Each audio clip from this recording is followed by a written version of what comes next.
What's up, everybody? Welcome into Tom Curran's Patriots Talk podcast. We had the entire podcast in the can and ready for air, and then Tuesday rolled around, and we had news that we had to address.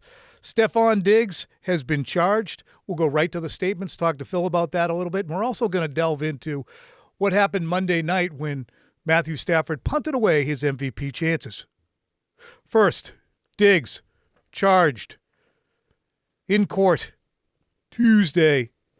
Statement from his attorney, David Maye, saying Stefon Diggs categorically denies these allegations of felony strangulation or suffocation and a misdemeanor assault. Are the charges. They are unsubstantiated, uncorroborated, and were never investigated because they did not occur. The timing and motivation for making the allegations is crystal clear. They are the direct result of an employee-employer financial dispute that was not resolved to the employee's satisfaction. Stefon looks forward to establishing the truth in a court of law. Diggs is going to be arraigned on January 23rd. Meanwhile, the Patriots statement is this: we are aware of the accusations that have been made regarding Stefon Diggs. Stefon has informed the organization that he categorically denies the allegations. We support Stefon. We will continue to gather information and will cooperate fully with the appropriate authorities and the NFL as necessary, out of respect for all parties involved. And given that this is an ongoing legal matter, we will have no further comment at this time. However, Phil and I will have comment. Phil, by the time folks hear this podcast, it will have been well established what the charges are. Clearly, it's a situation where Diggs is saying, look, it's a money grab. Sure, the victim is going to say something contrary. We don't want to lead with our chin and swallow whole anybody's side of the story because we don't know what happened. How will this impact the Patriots football team, trusting that everybody's okay physically? Yeah, it's interesting because this has been a team that has, for the most part, experienced a great atmosphere in that locker room. And so this is the quote-unquote dreaded distraction that every football team wants to avoid, every head coach wants to avoid. If you can, it's really the first bit of off-field business, Tom, that has really impacted the team since the boat incident with Stefon Diggs and the pink bag of whatever that was that he had that day.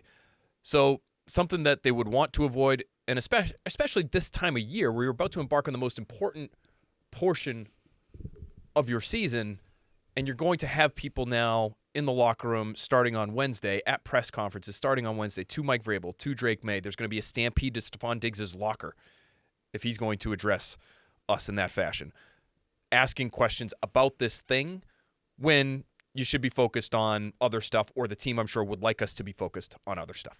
The incident allegedly occurred December 2nd, so that's 29 days ago or so. Diggs, from all the legalese that I've been able to draw on today, there's a difference between being arrested and being charged. So he has been charged, but he was not arrested. So Correct. There was no dust up at the house with the police leading him out in handcuffs. This is a charge that he has in front of him. I look at this in terms of distraction.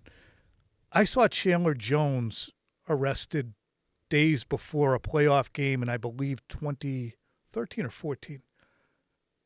He had a dust-up right before a Kansas City Chiefs playoff game.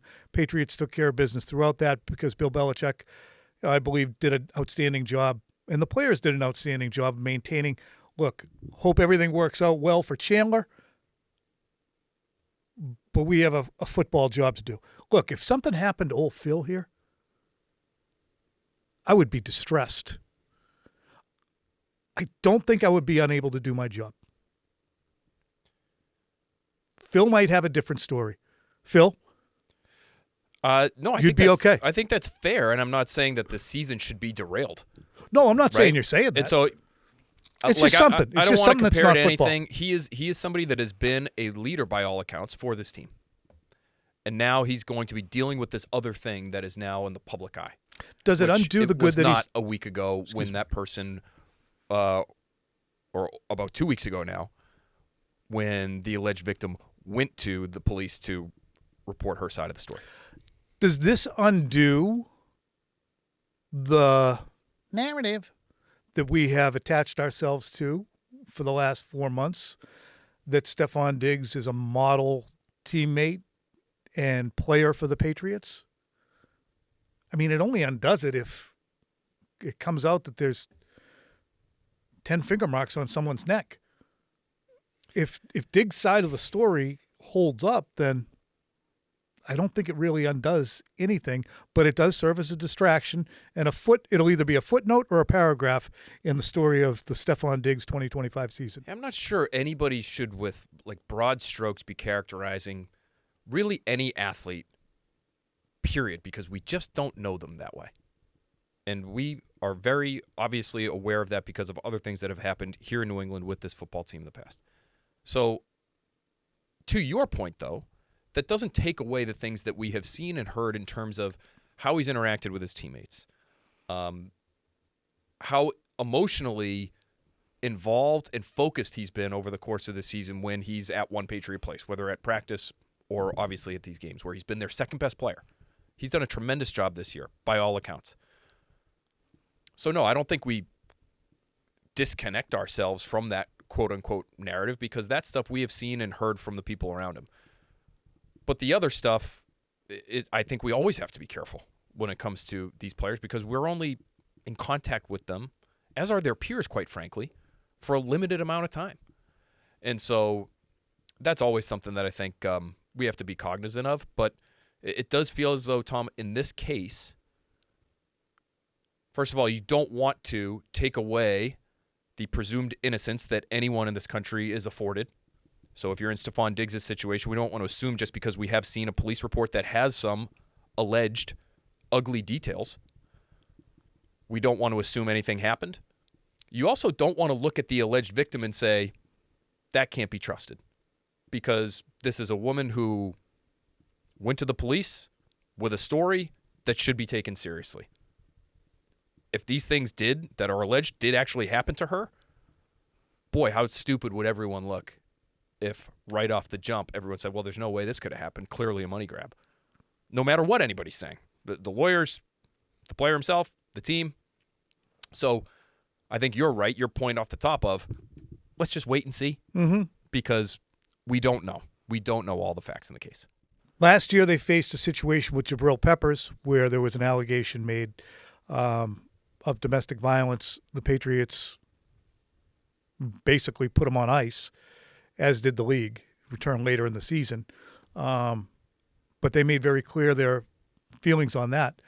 I'm guessing, as it kind of should be, they're vetting situations and making decisions based upon what they've learned in these situations. All you can hope for as an employer is that your employee is transparent and honest with you.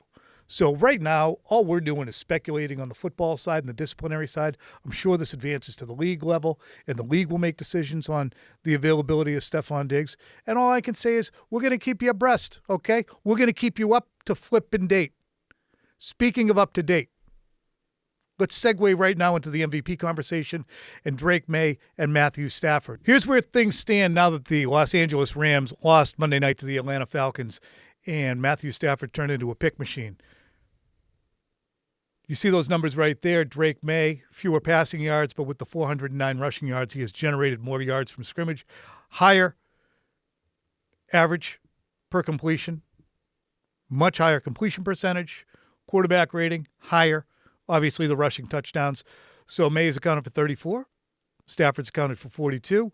When we get into things like EPA, completion percentage over expected, which basically takes into account the window that a quarterback is throwing into, Maye is having basically an historic season. Las Vegas and the odds makers have reacted to the performance of Matthew Stafford, and perhaps what I think is a groundswell for Maye that has occurred since Sunday to say, wait a minute. He's having a better year. His team has a better record. He might deserve this thing. Do you feel said groundswell, Phil? I do and I don't, because there are national voices on both sides of this argument. And I think there are some who look at the schedule that Drake Maye's played, and even when you just zero in on the defenses the Patriots have played, there are a lot of numbers that would suggest it's the easiest, or at least one of the easiest, schedules in football. And I think there will be a lot of people who take away from Drake Maye and will not vote for Drake Maye because of that. I think there are people that look at the Patriots and their record and their division championship and say, yeah, that's nice. That's cute. That's cute. The Rams are actually a Super Bowl contender, though. Whether or not they're third, second, or first in the NFC West. That's a team that can actually win the thing with a quarterback who's actually won it before. And so he is, therefore, deserving, based on going through more of a gauntlet, tougher division.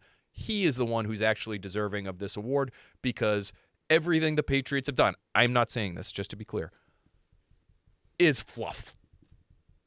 Statistics, wins, point differential, get it out of my face. I think there are a lot of people who are saying that, if not so strongly, but that's how they feel. We'll find out. There's 50 voters. I had a vote from 2006 until this year. I abdicated my vote. I believe Albert Breer. Now, I said, can you give it to Albert? He talks to GMs all over the league. Comes time for me to vote for all pros. I don't know who the second, third, and fourth best safety are in the league. I mean, I could do the awards, but I just did not feel equipped, and these guys have bonuses attached to that, so I didn't feel like all pros are tough. Half-assed it. If you're not looking closely at the entirety of the league, finding out who the third best guard is for second team All-Pro, that's probably pretty difficult. So, as a result, but I would vote for Drake Maye based on the same reasoning that I used in 2008 with Chad Pennington, the individual's impact on his team, which was significant then, and the same logic that I used last year with Lamar Jackson and Josh Allen. Lamar Jackson had a statistically more impressive season, and I think that you could contend that statistically, you might have to really, at this point too, stretch it to make the case that Stafford is more statistically impressive than Maye with some of the numbers that have gotten rolled up. But you can make the case that he is statistically more impressive. You can give him Offensive Player of the Year, but Maye is more valuable. The number 2 seed, he's played incredibly since the 4th week of the season. Incredibly. So we got week 17 there.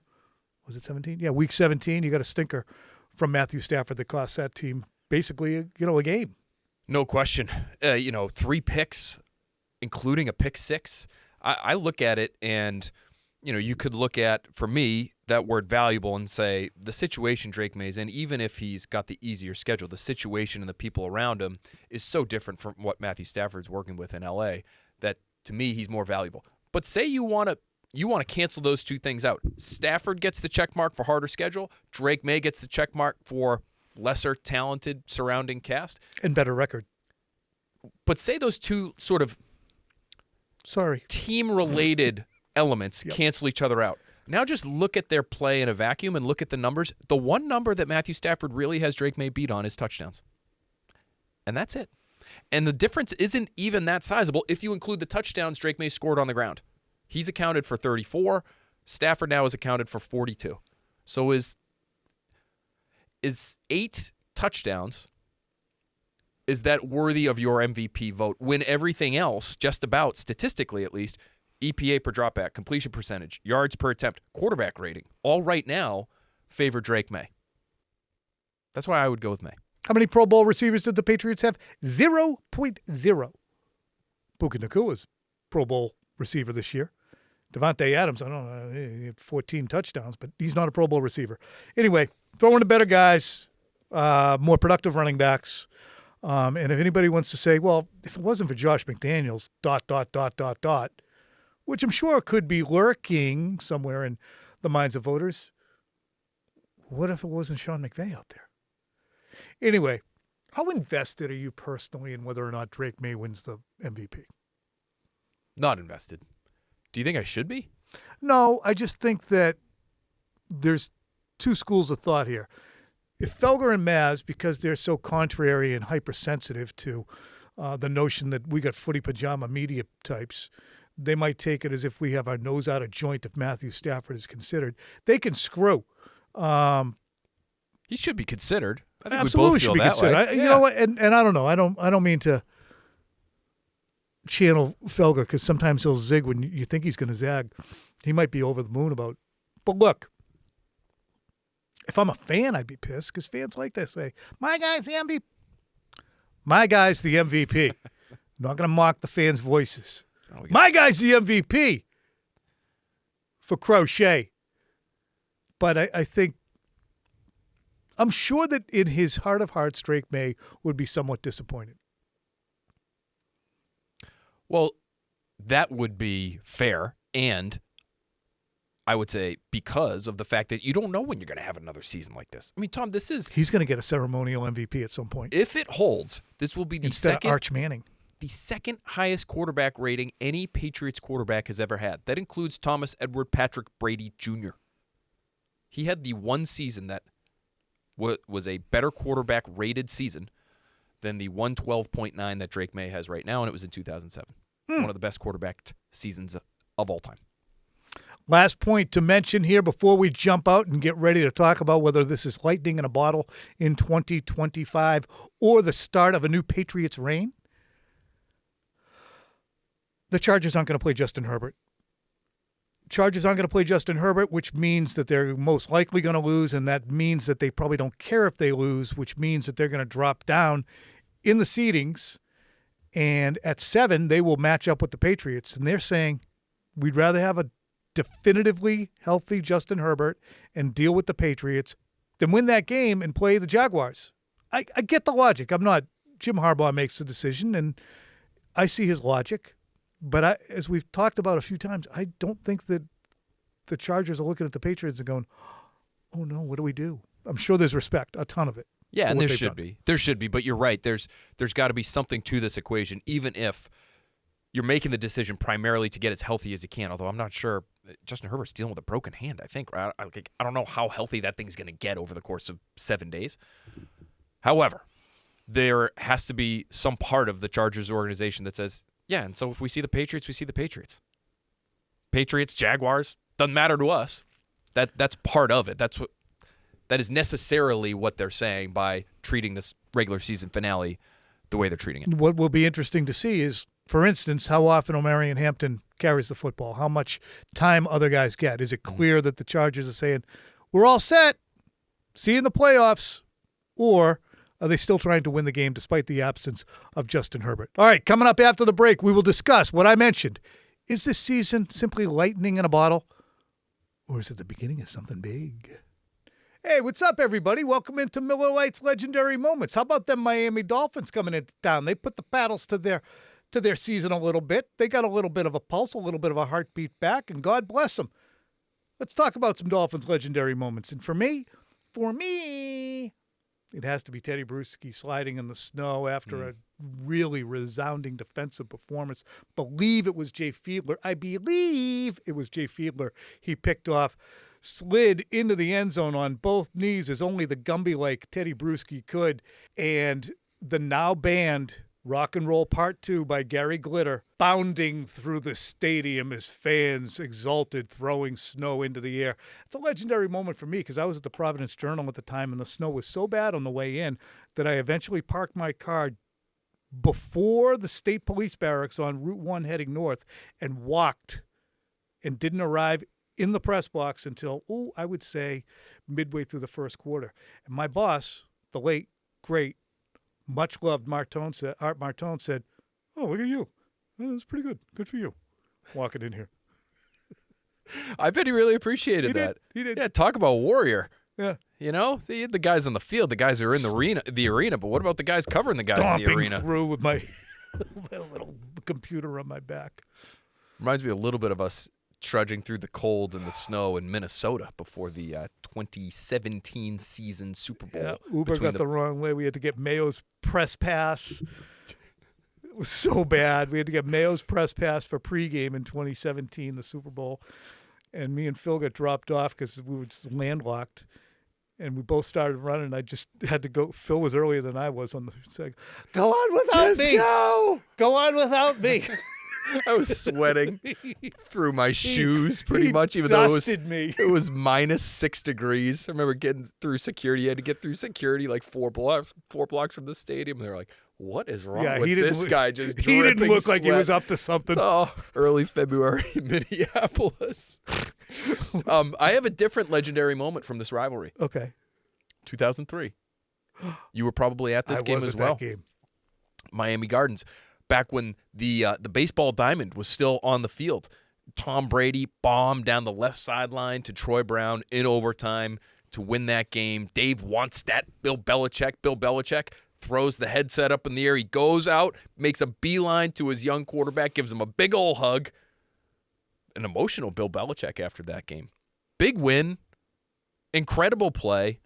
Again, one of those legendary plays, Tom, when you think back to the early days of the dynasty, that is one of the first that comes to mind. If you can, go ahead and Google Patriots Football Weekly, and the cover of that, you'll see Troy Brown going into the end zone. In the background, you'll see the father of my Quick Slants co-host, Caleb Burton, Steve Burton, on the sideline going like this.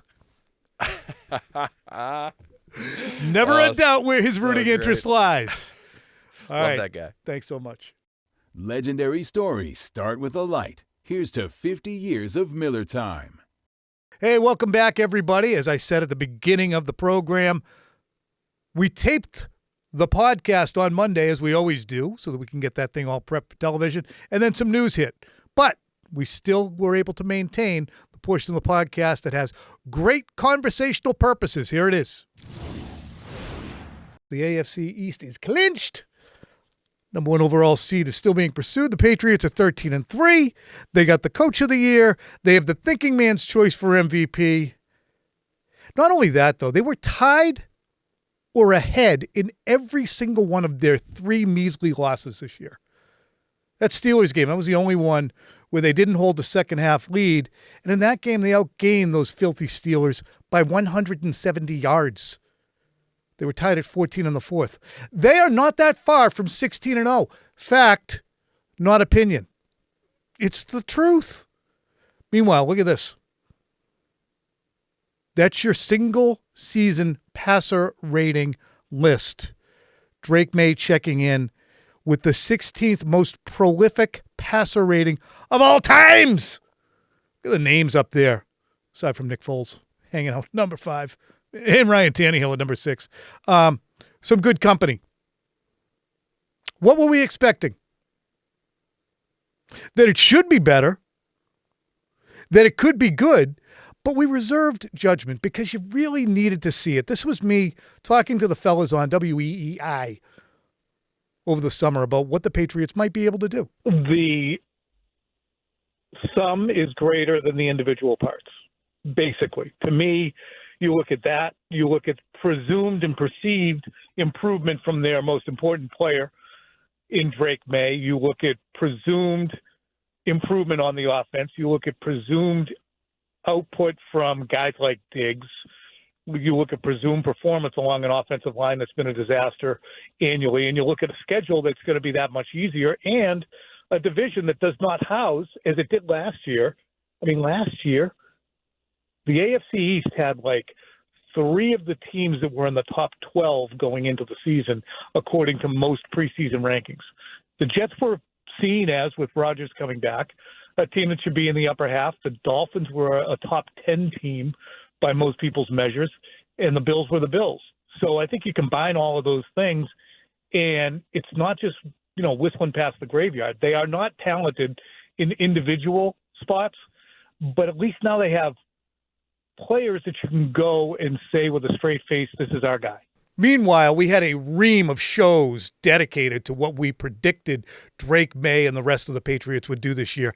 I think I had him at a 2-1, optimistically, touchdown to interception situation, approaching 4,000 yards, maybe not getting there. I think Phil was a little lighter on that. Phil, of course, higher on Drake Maye in general than I ever was. Diggs prediction, I kind of got that right. You know who did the best on their predictions for individuals? Because nobody got 13-3. This Chat GPT prediction from USA Today. Drake Maye, they predicted 4,300 passing yards, 36 touchdowns, 8 picks, passer rating of 104. Travion Henderson expected to have a good year. Ramondre Stevenson, he's right around that. Kyle Williams didn't have that kind of year, but he was good. Jalen Polk underachieved compared to that projection. But Stefon Diggs, 819 receiving yards and 6 touchdowns. He's over that. The Patriots basically exceeded every expectation by Halloween. So I asked Phil Perry, who was alongside, is this the standard we can expect? All-pro / Pro Bowl / MVP candidate at quarterback, divisional title, perhaps deep playoff run in the offing. Can all those happen on a regular basis for the rest of the decade, or is this just lightning in a bottle? I'm leaning more toward the former, and call me a prisoner of the moment, but when you have the right quarterback and the right head coach, a lot of things are possible.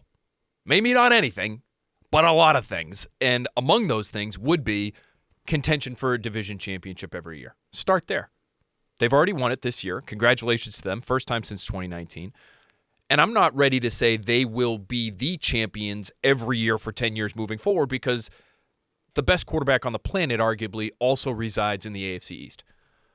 But if you're starting there, contending for the division, Tom, you're talking about having winning records. You're talking about making the postseason. And I think you and I both believe they have one of the most gifted quarterbacks in the NFL, and he's a player whose ceiling still has not yet been reached.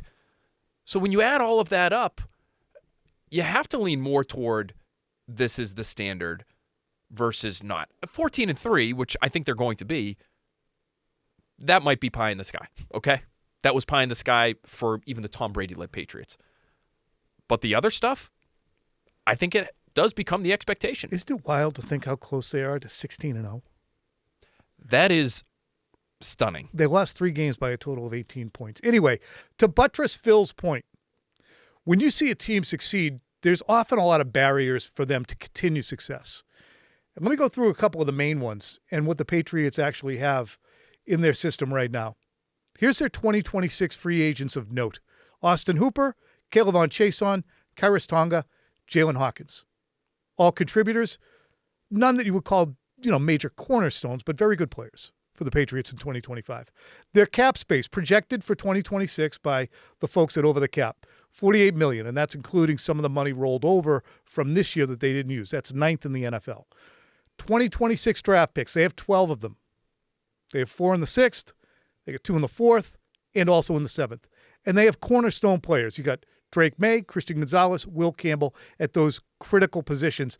Additionally, you probably have permanence to an extent with Josh McDaniels. We don't know, and he's not going to stand there at the podium and tell us whether or not he's here for the remaining days of his coaching career. But I think he'd like to stay. I think he's having a good time. It's not a money thing.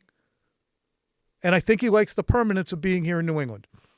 Additionally, they're in a bad division. They're going to roll up a lot of wins just hanging out in the AFC East. So with all that, it really adds up to they might be in the best situation of any of the teams who are in the upper echelon right now. And they just joined. They're new. They're just introducing themselves around. When you look at the free agency and the cap space and the draft picks, it's hard to argue they're not going to get better, even if the record isn't 15-2 next year. Right. They should be a better team. The record probably won't be as good, my guess, because the schedule will be harder. And you're going to be playing a first-place schedule as opposed to a last-place schedule. But they should be able to improve their depth, which is something that I think we all looked at before the year even began this year and said, boy, a couple injuries here or there could start to get really dicey really quickly. And I still don't think that's wrong. I think you could still afford to add at premium positions, not including corner and quarterback. I think at corner, if you've got one premium guy, you feel pretty good. And Carlton Davis has been, I would say, solid. Good. B. Yes. This season. And he'll be back. He's under contract for next year. I still think you need another tackle, Tom, because I don't know if you want to necessarily depend on the fact that Morgan Moses, and God bless him, he continues to get out there every single week, but he's just getting up there in age, and he is dealing with some things. And so you might want to add a tackle. You might want to add another receiver just to guard against whatever could happen with Stefon Diggs and just give you more depth there. I think it is really important that you continue to add to your offensive line, even if it's not with all of the money in the world or your top-end draft picks, because Drake Maye is your world, and you got to do everything you can to protect him. So they have work to do. They do, but they have the means to do it, and so they should be an improved team in 2026. Realistically, what are some of the pitfalls that you can see for this team, aside from injury? This is kind of, there will be, whenever this season ends, whether it be somewhere in the playoffs or with a parade downtown, the immediate moving on to 2026 and expectations are going to follow. And the Patriots, because of May, because of Vrabel, because of their accomplishments this year, are going to be the odds on. They're going to be in everybody's power rankings in the top 5. What are the pitfalls that they'll have to avoid? Like, say, for instance, the Washington Commanders had to avoid. Well, and they had an injury. They've dealt with significant injury, right, to the quarterback, and he's missed a chunk of time this year. But I think on top of that, you didn't get what you hoped to in the draft for the Commanders. So they drafted Josh Connerly in the first round. He's a tackle, premium position. It's end of the first round. Even if he performed better than expectation, I'm not sure people in Washington would say that. I don't know what kind of season Josh Connerly has had. But Trey Amos, Jalen Lane, Kane Medrano, Ja'Cory Krosky Merritt actually is probably one of the biggest contributors to that team from that draft class. His 7th-round pick is running back. Bill. Exactly. I think you need to make sure that you're continuing to add young talent at premium positions. And again, it would come back to me, Tom. Honestly, it's 2 issues that I think we identified before the season even began. Do you have enough talent among your pass catchers around Drake Maye? And can you stop the run? And boy, I was eating my words through the first half of the season when the Patriots were putting up a historic performance week after week against top-end running backs or starting running backs and holding those guys to less than 100 yards every single week. But before the season began, you and I discussed, boy, they've gotten a little smaller at linebacker. Mm-hmm. They're going to get a little smaller at defensive tackle, it looks like, because Milton Williams is going to be playing a lot for them, and he's not the biggest guy in the world. How are they going to perform? The edges have gotten smaller. It's just the nature of this defense and how they want it to look. So how will they stop the run? And they did great for the first half of the season. The second half of the season, they've been one of the worst in football. So, like, those are 2 issues that I would say going into this offseason they need to address. Because if they don't, I think there'll be issues next year. When you look at the AFC hierarchy, and we're going to look at the NFC, and we're going to look at the matchup with the Dolphins a little bit, and also what Denver is talking about. They really want that number 1 seed. But when you look at the hierarchy of the AFC, you roll through it, Kansas City is taking on water, needs to reinvent itself. The Bills, obviously not the team that they had been. We'll see if they can return. Baltimore, down season. Lamar Jackson, we'll see how he proceeds. Joe Burrow and the Bengals, you would assume that they would be good because of him. They're taking on water. Really, the Broncos and the Texans, and to a lesser extent the Chargers, because they've been hamstrung by injury, so you have to say TBD. I just don't know how good they are. But those are the 4 teams: Patriots, Texans, Chargers, Broncos. Those are the 4 teams that I see as on the rise right now. So I don't really see the Patriots plummeting back to the nether regions of the AFC. I agree. And you and I differ a little bit on how we perceive the Bills. I think this season should be a wake-up call for them and their front office in particular, and I think they will go above and beyond to add talent that they've been lacking this year around Josh Allen. So I think they'll be better next year. But you're right. I think those other teams are the ones you're going to be concerned with next year. All right, that's going to do it, everybody. Thank you so much. Happy New Year.